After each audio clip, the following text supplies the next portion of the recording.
Olá, nesse vídeo vamos desmascarar a narrativa de que existe uma dívida histórica no Brasil com a raça negra em relação à escravidão. E mais ainda, que essa bandeira, além de ser uma farsa, é também uma ferramenta de curral eleitoral usada pelos marxistas, pois a ênfase em questões raciais é usada para criar divisões entre diferentes grupos raciais, cada um com suas próprias queixas e demandas.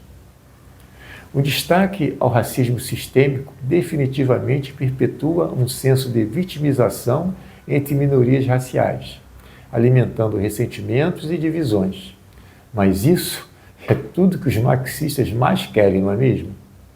Usei como uma das minhas fontes de conhecimento informações que constam no site www.centroculturalparadisico.com.br, criado e desenvolvido pelo meu saudoso amigo Charles de Guimarães Filho, que foi um grande ministro da Igreja Messiânica Mundial, professor, escritor e pensador. Então, vamos iniciar relembrando um pouco da escravidão por suas diversas passagens através da história. Não esqueçam de se inscrever e, ao final, deixar o gostei se realmente gostaram do conteúdo. Lembrando que o comentário e o compartilhamento são muito bem-vindos. Vamos lá, então?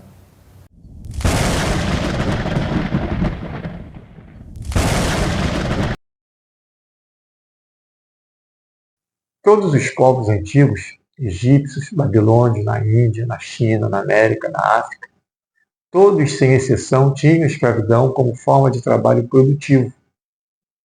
A escravidão não tem cor, ela não é racista, a escravidão é democrática e aceita como escravos qualquer etnia sem qualquer preconceito.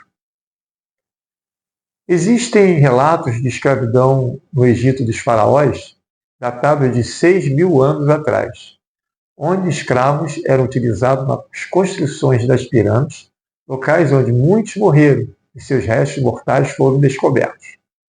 Inclusive, muitos deles eram enterrados vivos juntos com o faraó. No ano 770 a.C., o rei Núbio Paia invadiu e tomou Tebas, a capital egípcia, apoderou-se de todo o Império Egípcio e iniciou uma dinastia de faraós negros.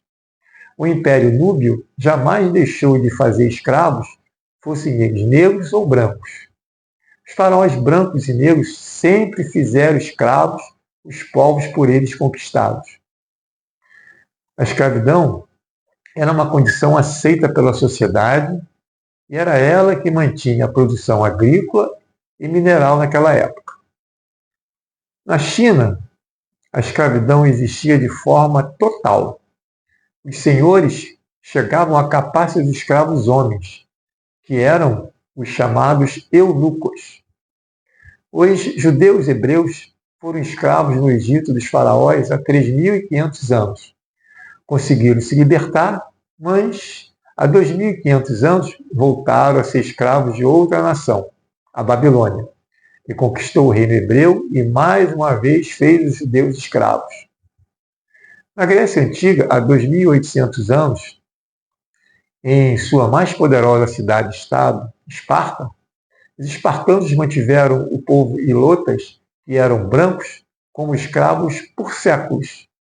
Na Grécia clássica, em Atenas, embrião da cultura ocidental, a escravidão era oficial. Todas as atividades do dia a dia, no campo, na cidade, nas casas, eram feitas por escravos brancos.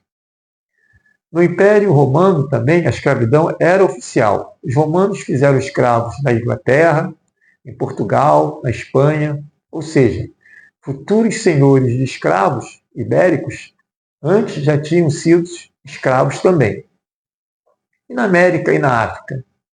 A escravidão, será que foi diferente? Segundo o historiador americano Robert Davis, mais de 1 milhão de europeus foram escravizados por traficantes norte-africanos entre 1530 e 1780. Uma época marcada por abundante pirataria costeira no Mediterrâneo e no Atlântico. Na América, antes dos espanhóis e portugueses chegarem, também existia escravidão generalizada. As civilizações pré-colombianas da América, astecas, maias, incas, tupinambás, navarros, em todas as épocas mantiveram escravos. As tribos derrotadas eram feitas escravas. Ou seja, muito antes de espanhóis e portugueses chegarem à América do Sul, já existia escravidão por aqui, inclusive no Brasil, onde os índios escravizavam prisioneiros de guerra há séculos. Com a chegada dos europeus, os índios passaram a vender para os visitantes os prisioneiros das outras tribos derrotadas como escravos sem a menor dor na consciência. E o tão falado Quilombo dos Palmares? Em Palmares, os negros eram considerados homens livres desde que satisfizessem certas condições.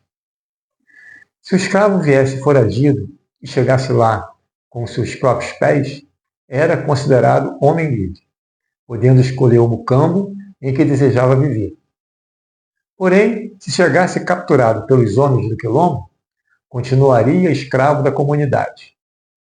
Em Palmares, os erros, a preguiça ou a desobediência eram punidos das mais diversas maneiras, desde a palmatória e o chicote até os castigos mais violentos dados publicamente para servirem de exemplo. No Brasil, muitos negros libertos tinham escravos negros. Quando se olha para os inventários por morte de negros libertos, em geral, entre as propriedades deles sempre há escravos. O escravo era um investimento. O negro liberto, que era ferreiro, comprava escravos ferreiros para ajudá-lo no trabalho. Sabiam dessa treta? Agora vamos à África para ver como funcionava a escravidão por lá. A escravidão na África começa lá mesmo, entre os africanos. As tribos guerreavam entre si e as populações derrotadas nessas guerras serviam como recompensa. Os derrotados viravam escravos para trabalharem ali mesmo ou para serem vendidos para outras regiões. Os reinos africanos do Selvu e de Dahomey, o povo Axante e os Yorubas, foram nações que tinham como principal atividade a caça de escravos. Promoviam rápidos ataques nos territórios vizinhos, onde aprisionavam populações isoladas. Principalmente na África subsaariana, essa atividade praticada por séculos destruía e desorganizava a produção agrícola e cultural de comunidades inteiras, além das perdas de vidas. Esta é uma das causas primordiais do atraso econômico africano. Os Zulus e os Bantos, que eram as nações negras em maior número quando da chegada dos europeus na África, ainda viviam nos primórdios da humanidade. Eram diversos os caminhos que levavam o africano a se tornar escravo. Os próprios pais vendiam os filhos em troca de alimentos em momentos de dificuldade. A justiça africana foi responsável pelo envio de milhares de africanos para o cativeiro. Diversos crimes eram punidos com a perda da liberdade e com a venda do culpado. Um assassino era entregue aos parentes do morto para ser vendido. O adúltero passava a ser propriedade do marido traído. Acusados de feitiçaria, roubo, devedores inadimplentes e outros delitos, faziam com que os culpados se tornassem escravos. E os europeus? Será que foram poupados da escravidão? A escravidão na África já existia muito antes dos europeus chegarem lá. Praticada pelos próprios reinos negros e pelos árabes e otomanos que dominavam a África por séculos antes dos europeus chegarem. O norte da África foi a terra de corsários que faziam escravos principalmente na Península Ibérica. Atacavam cidades de Portugal e faziam prisioneiros brancos que vendiam como escravos em portos do norte da África. Antes da formação de Portugal, existe registro de que a escravidão de portugueses era praticada pelos visigodos e durante o Al-Andalus existia a escravidão de cristãos praticadas por muçulmanos. Os portugueses, ao chegarem no litoral africano, encontraram um desenvolvido mercado de escravos negros praticado pelos próprios negros. era só ter dinheiro ou mercadoria de troca para comprar que os sobas vendiam os negros como escravos. O primeiro lote de escravo africano comprado por Portugal foi em 1441, na costa da Mauritânia atual.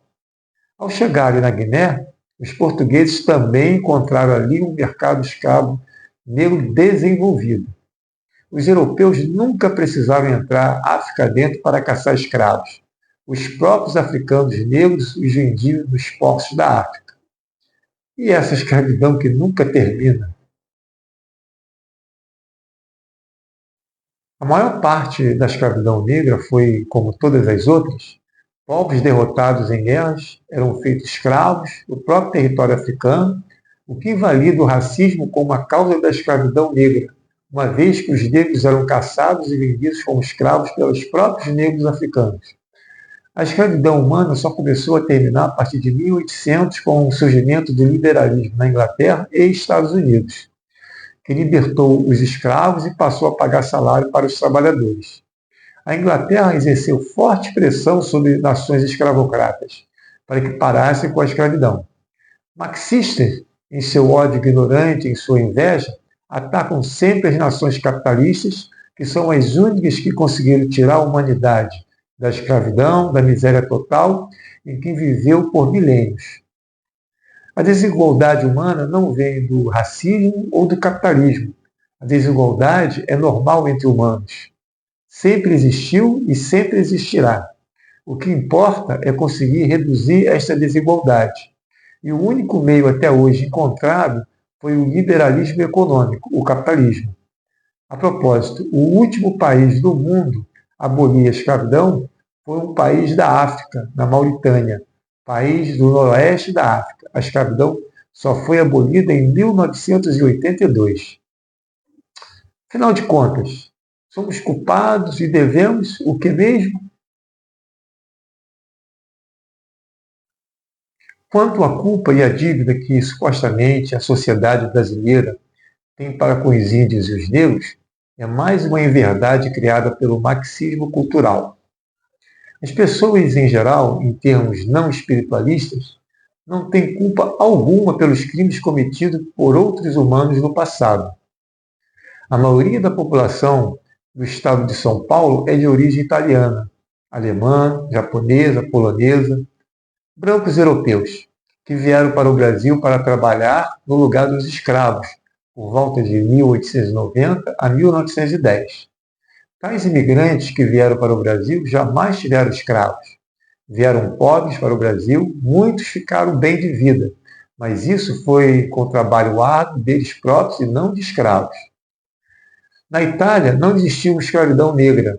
A Itália também não teve colônias onde existissem escravos. Esse é mais um motivo para que os descendentes de italianos que existem no Brasil não tenham culpa ou dívida alguma para com os negros brasileiros. O progresso e a riqueza que existe no estado de São Paulo atual para a sua população aconteceu em função dos imigrantes europeus e não devido ao trabalho escravo que existiu por 400 anos sem nunca tirar a população do estado da pobreza. Desta forma, a sociedade paulista atual não tem nenhuma culpa ou dívida moral. O povo atual do estado de São Paulo é, em sua maioria, de descendentes de imigrantes que vieram para cá trabalhar, trabalharam muito, estudaram e ficaram bem de vida, apenas com trabalho próprio. E isso se estende para outros estados. Mas então, qual é o real motivo da existência da bandeira do racismo? O marxismo cultural politicamente correto é que criou essa mentira de culpa da sociedade para criar artificialmente a luta de classes marxista que nunca existiu. A sociedade atual não tem culpa alguma. As pessoas não podem pagar por crimes que não cometeram. O neto não pode ser condenado por um crime que seu avô cometeu no passado. Se as escolas públicas do Brasil são ruins, a solução não é criar cotas para negros. Isso é institucionalizar a incompetência do governo brasileiro. A solução é o governo brasileiro ter competência e criar condições para que existam boas escolas públicas. Ele é obrigado a fazer isso.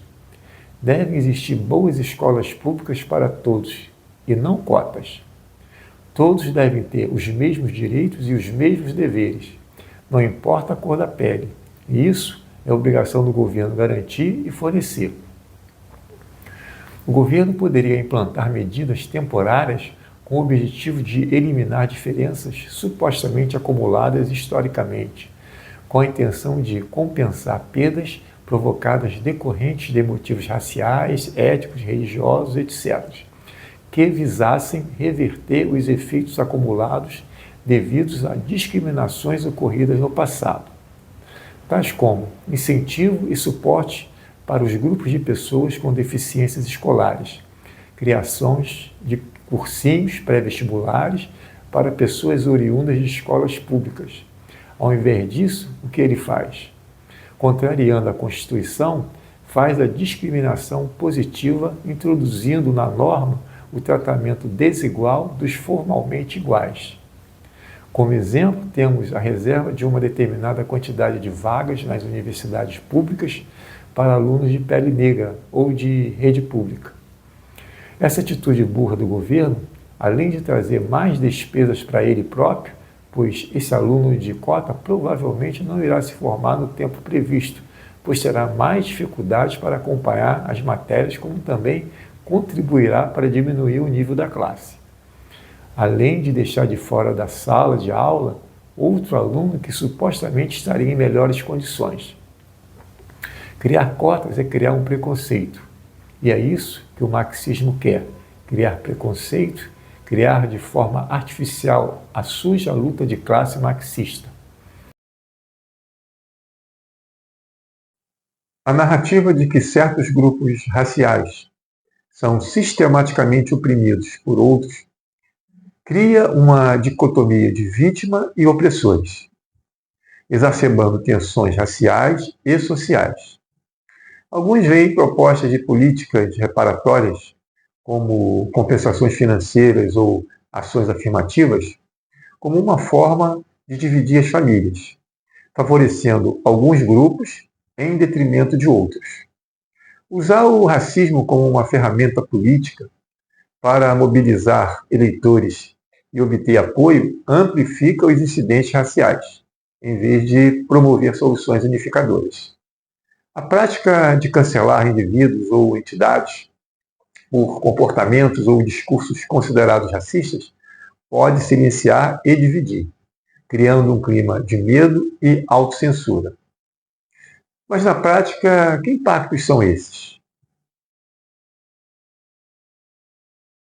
Para ilustrar, considere uma família de classe média com 2 filhos adolescentes, um pai branco e uma mãe negra, ambos com identidade racial mista. Eles vivem em uma cidade grande e diversificada e frequentam uma escola que recentemente implementou políticas de ação afirmativa e criou espaços seguros para estudantes de minorias raciais. Imaginou? Então vamos lá. Na escola dos filhos, houve uma série de palestras e workshops sobre racismo sistêmico e a importância de reconhecer privilégios raciais. Isso inclui discussões sobre a opressão histórica e atual de minorias raciais e a necessidade de políticas reparatórias. O filho mais velho, que se identifica mais com a parte branca de sua herança, começa a sentir que está sendo injustamente rotulado como opressor. Ele sente que, apesar de nunca ter discriminado ninguém, é visto como parte do problema simplesmente por ser parcialmente branco. Isso cria um ressentimento nele e provoca discussões em casa sobre identidade e privilégio. Caramba, quando se falar em cotas, então, vai dar ruim, hein? A escola dos filhos implementou um sistema de cotas raciais para atividades extracurriculares e algumas bolsas de estudo.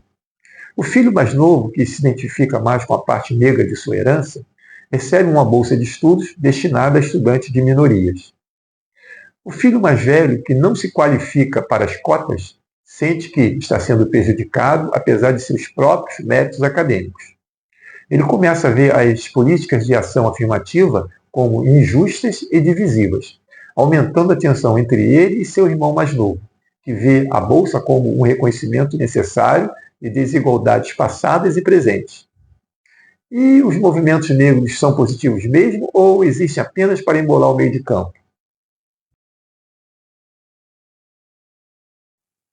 A mãe participa ativamente de eventos do movimento negro, enquanto o pai, embora não se oponha ao movimento, acha que a ênfase em destacar a violência policial contra os negros pode estar exacerbando divisões raciais. Essa diferença de opinião cria uma tensão latente entre os pais. Durante um jantar em família, uma discussão sobre a última manifestação do movimento negro leva a um debate acalorado.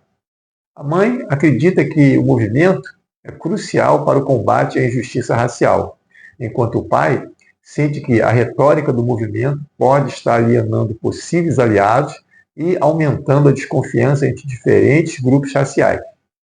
E o que é o tal do cancelamento?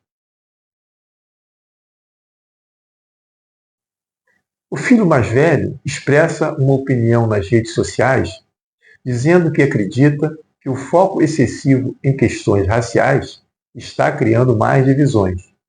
Ele é imediatamente atacado por colegas e é cancelado por muitos de seus amigos, que o acusam de minimizar o racismo. Ele começa a se sentir isolado e incompreendido, não só na escola, mas também em casa, onde a mãe e o irmão mais novo apoiam abertamente as políticas afirmativas e os movimentos contra o racismo.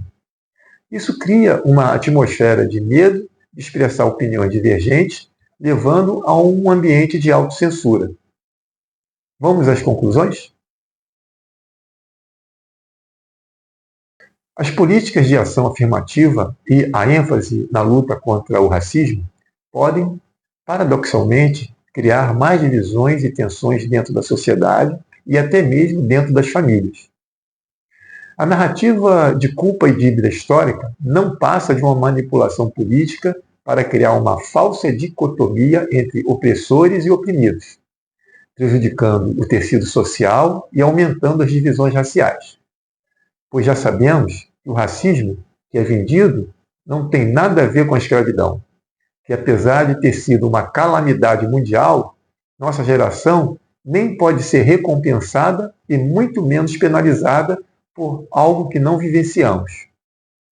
E de brinde, como já foi colocado, ao invés de unir, essas políticas acabam isolando indivíduos e grupos, criando ressentimentos e perpetuando um ciclo de divisão e conflito. É essencial buscar soluções que promovam a igualdade e a justiça sem exacerbar as diferenças e sem criar novas injustiças. Que comece o mimimi,